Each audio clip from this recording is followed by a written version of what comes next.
Hallo zusammen, heute nähen wir die Kissen für unsere Gartenmöbel. Wir haben schon ein fertiges Patch für die Mitte vorbereitet. Wir setzen eine äußere Kante dazu und wir arbeiten das Ganze mit einem Hotelverschluss. Herzlich willkommen bei Needle Engine. Mein Name ist Elke, schön, dass ihr dabei seid.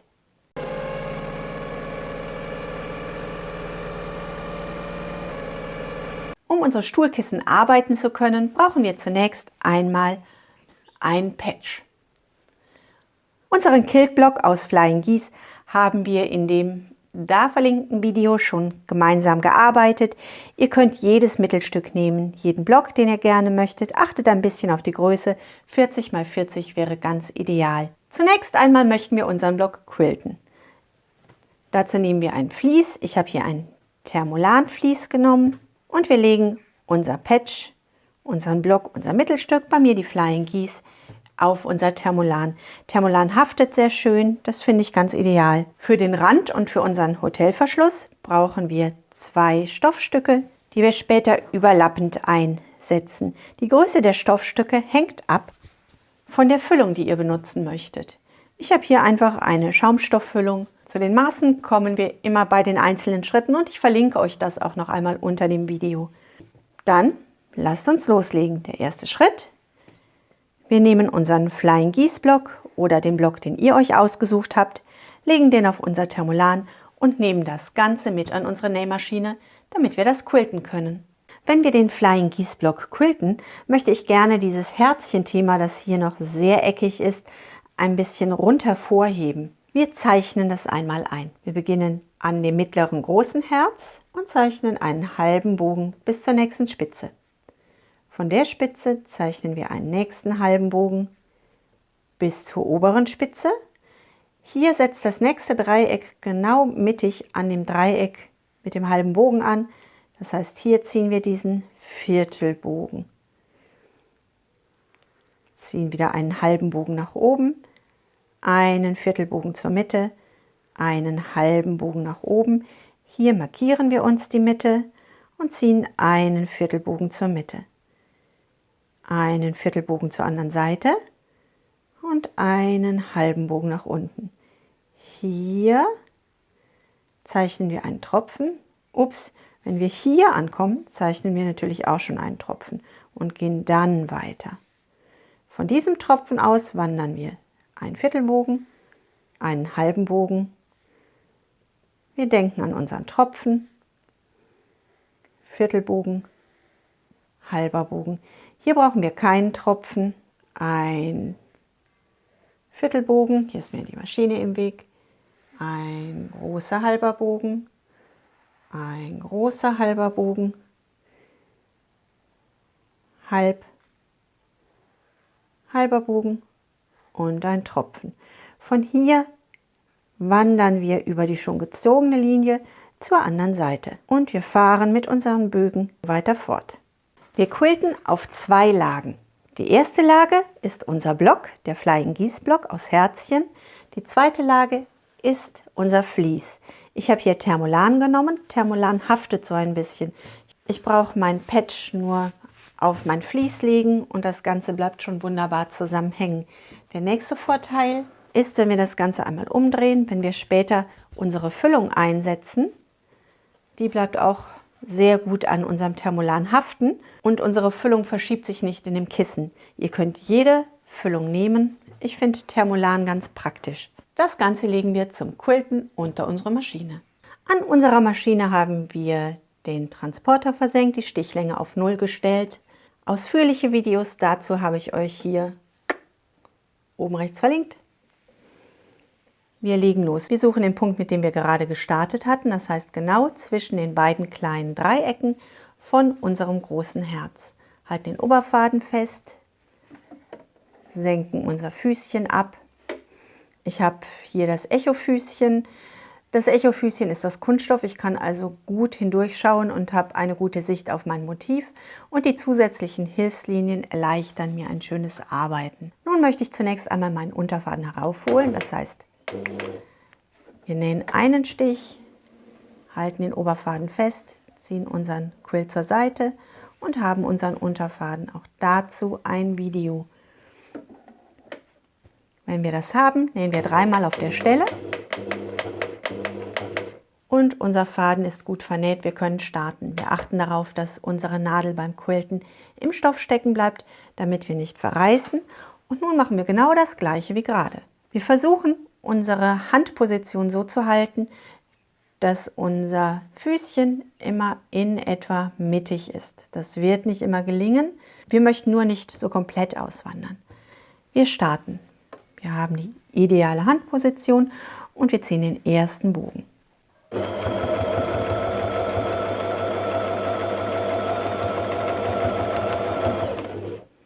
Bis zur Spitze. Den zweiten Bogen.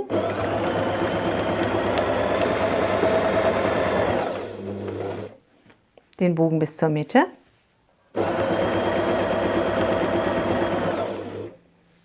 Den nächsten großen Bogen. Bogen bis zur Mitte. Großer Bogen. Mitte ist etwa hier. Merken wir uns. Der Tropfen. Und vom Tropfen weiter. Und den ganzen Weg wieder zurück.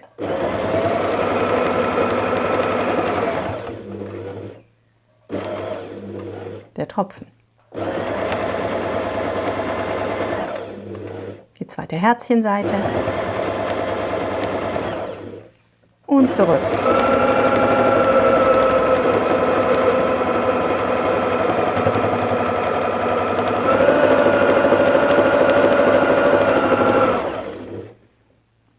Und wir kommen zu unserem großen Herz und wiederholen genau, was wir gerade gemacht haben.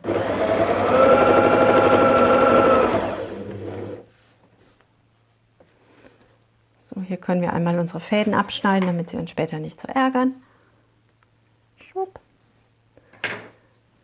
Und wir nähen weiter. Hier merkt ihr, die Hände wandern aus. Ich kann nachgreifen, das hätte ich besser da oben an dem Punkt gemacht. Hier ist die Gefahr, dass ich nun meine Linie versaue.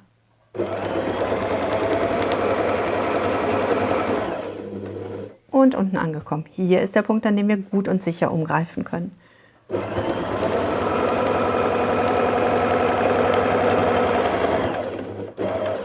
Bis zum Punkt.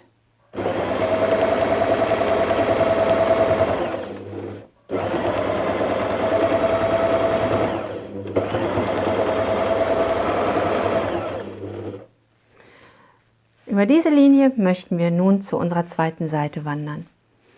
Hier können wir jetzt schauen, dass wir dieses Zeichen hier mitnehmen.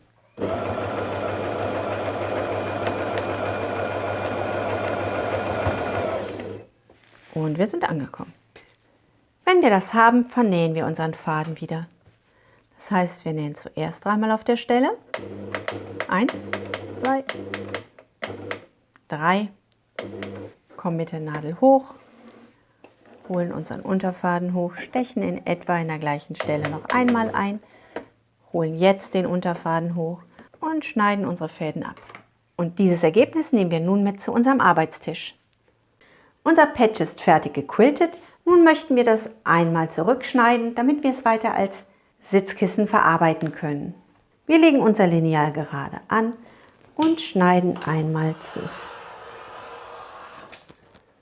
Das Ganze machen wir rundherum. Als nächstes nehmen wir 2 Stoffstücke. Meine Stoffstücke habe ich 64 x 53 cm gewählt. Das falte ich in der Mitte. Das gleiche wiederhole ich bei dem zweiten Stoffstück. Wir legen das erste einmal gefaltete Stoffstück mit der zusammengefalteten Kante zur Mitte. Unser zweites Stoffstück falten wir ebenfalls zusammen und legen es über unser erstes Stoffstück. Wir legen sie etwa so hin, dass sich 5 cm überschneiden.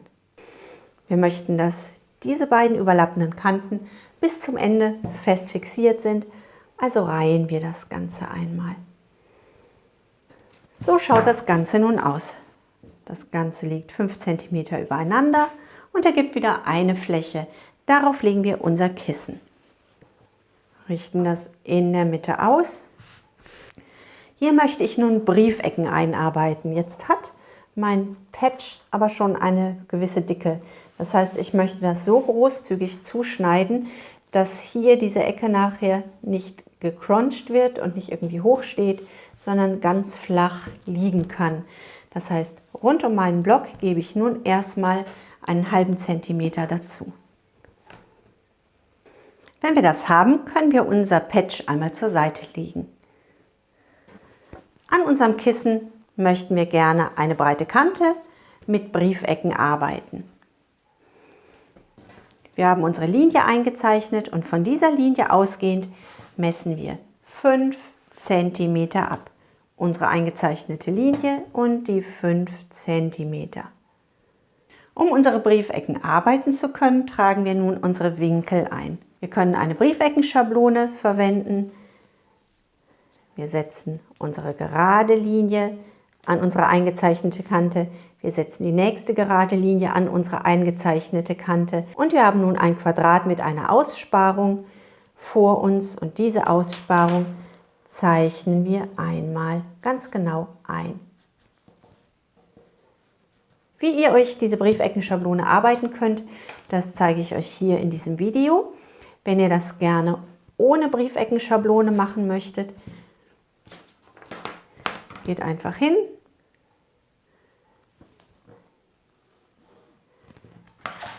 zieht eure eingetragene Linie nach außen durch, messt ein Quadrat, hier 5 cm, und zeichnet hier ein Kreuz. Von diesem Kreuz brauchen wir genau dieses bereits eingezeichnete V. Das wiederholen wir an allen 4 Ecken. So schaut das Ganze nun aus. Das möchten wir nähen. Wir greifen unser Quadrat, nehmen die äußeren Ecken, schlagen das einmal zu einem Dreieck zusammen und haben hier nun unsere gefaltete Kante mit unserem eingezeichneten Pfeil. Diesen Pfeil nähen wir einmal ganz genau ab. Dazu treffen wir uns an unserer Nähmaschine. An unserer Nähmaschine angekommen, nähen wir genau den Winkel, den wir gerade am Arbeitsplatz zurechtgelegt haben, einmal ein. Wir nähen genau auf unserer Linie.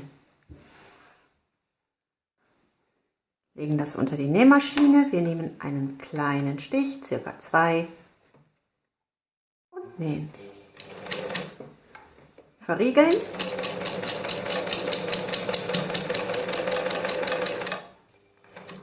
Nähen genau bis zum Punkt.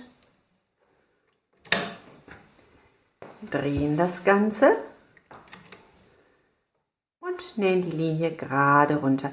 Wir achten darauf, wir haben hier 4 Stofflagen. Diese 4 Stofflagen, die möchten wir ganz glatt liegen haben.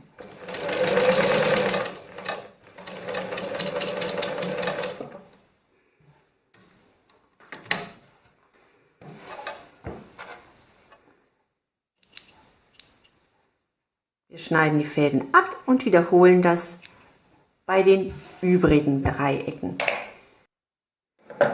Unsere genähte Naht, wir schneiden das nun knapp zurück. Achtet darauf, dass ihr nur das schneidet und nicht irgendwie noch ein bisschen von eurem Kissen dazwischen habt. So. Ein V. Dieses V schneiden wir in der Mitte ein.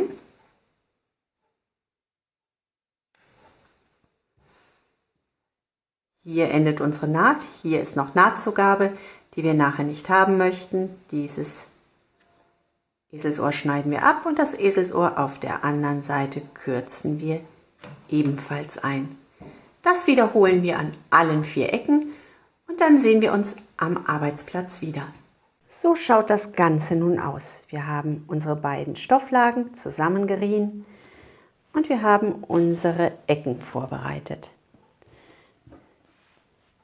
Diese Ecken schlagen wir nun um.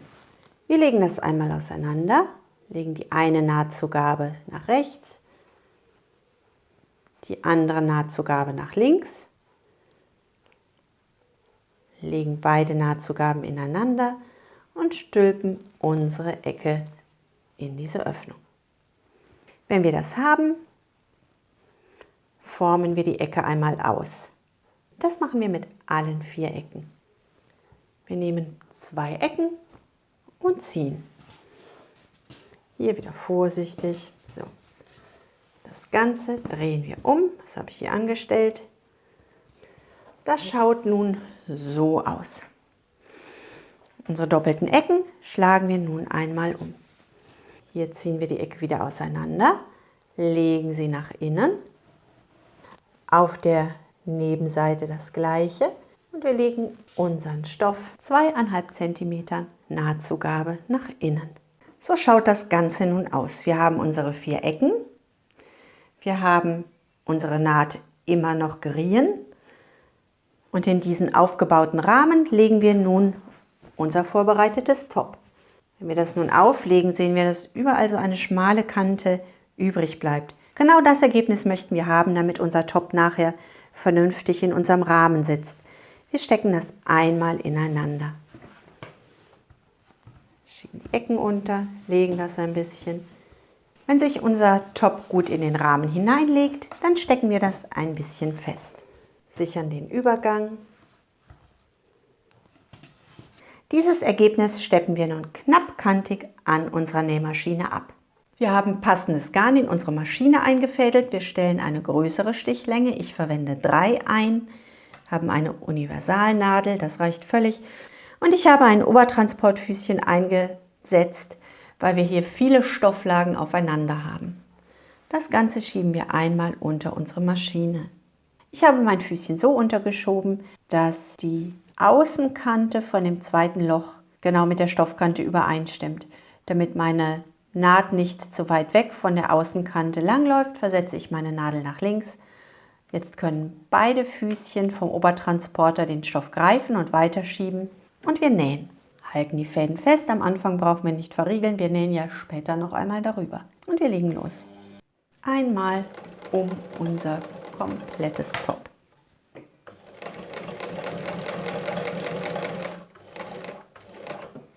Bis in die Spitze.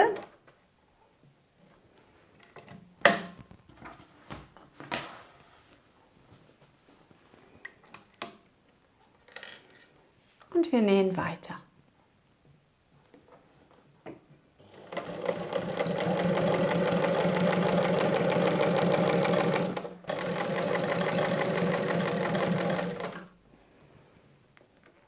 Und wir schließen unsere Naht. Nähen ein paar Mal auf der Stelle oder hin und her. Nehmen das Ganze unter der Maschine heraus und schneiden die Fäden ab.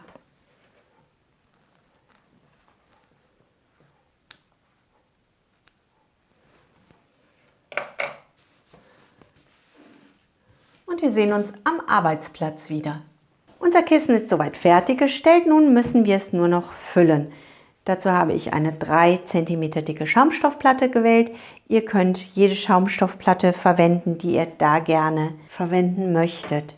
Unsere Schaumstoffplatte soll ein bisschen kleiner als unsere innen gesetzte Naht sein. Wir haben hier unseren Rahmen angenäht und diese Naht, die messen wir einmal nach, wie groß ist dieser innere Bereich. Bei mir sind das 37 x 37 cm. Meine Schaumstoffmatte hat eine Dicke von 3 cm, 37 minus 3 cm sind 34 x 34 cm. Das ist die größte Größe, die unsere Schaumstoffmatte haben sollte. Wir nehmen die gesamte Länge und ziehen einmal die Höhe ab. Ich habe noch 1 cm mehr Raum gelassen, ich finde, das fällt dann schöner. Wir drehen unser Kissen einmal um, wir entfernen unsere Reihennaht und ziehen nun einmal unseren Schaumstoff ein. Wir falten unser Kissen zur Hälfte, sodass unsere Öffnung zu sehen ist und legen unsere Schaumstoffplatte einmal ein. Versucht sie schon direkt gut in der Mitte zu platzieren, weil unser Thermolan ein bisschen haftet, lässt sich das später schlecht verschieben. Wir drehen das Ganze um und schieben die zweite Seite unter. So sieht das Ganze nun von der Rückseite aus. So, und das ist unsere Ansicht auf der Vorderseite. Die ersten beiden Kissen sind fertig und langsam kommt auch die Sonne wieder hervor. Vielen Dank fürs Zuschauen und Mitmachen. Ich wünsche euch wunderschöne Stunden auf Balkon, Terrasse und im Garten. Bleibt gesund und glücklich und denkt daran, was immer auch passiert, einfach weiter nähen. Bis zum nächsten Mal. Tschüss!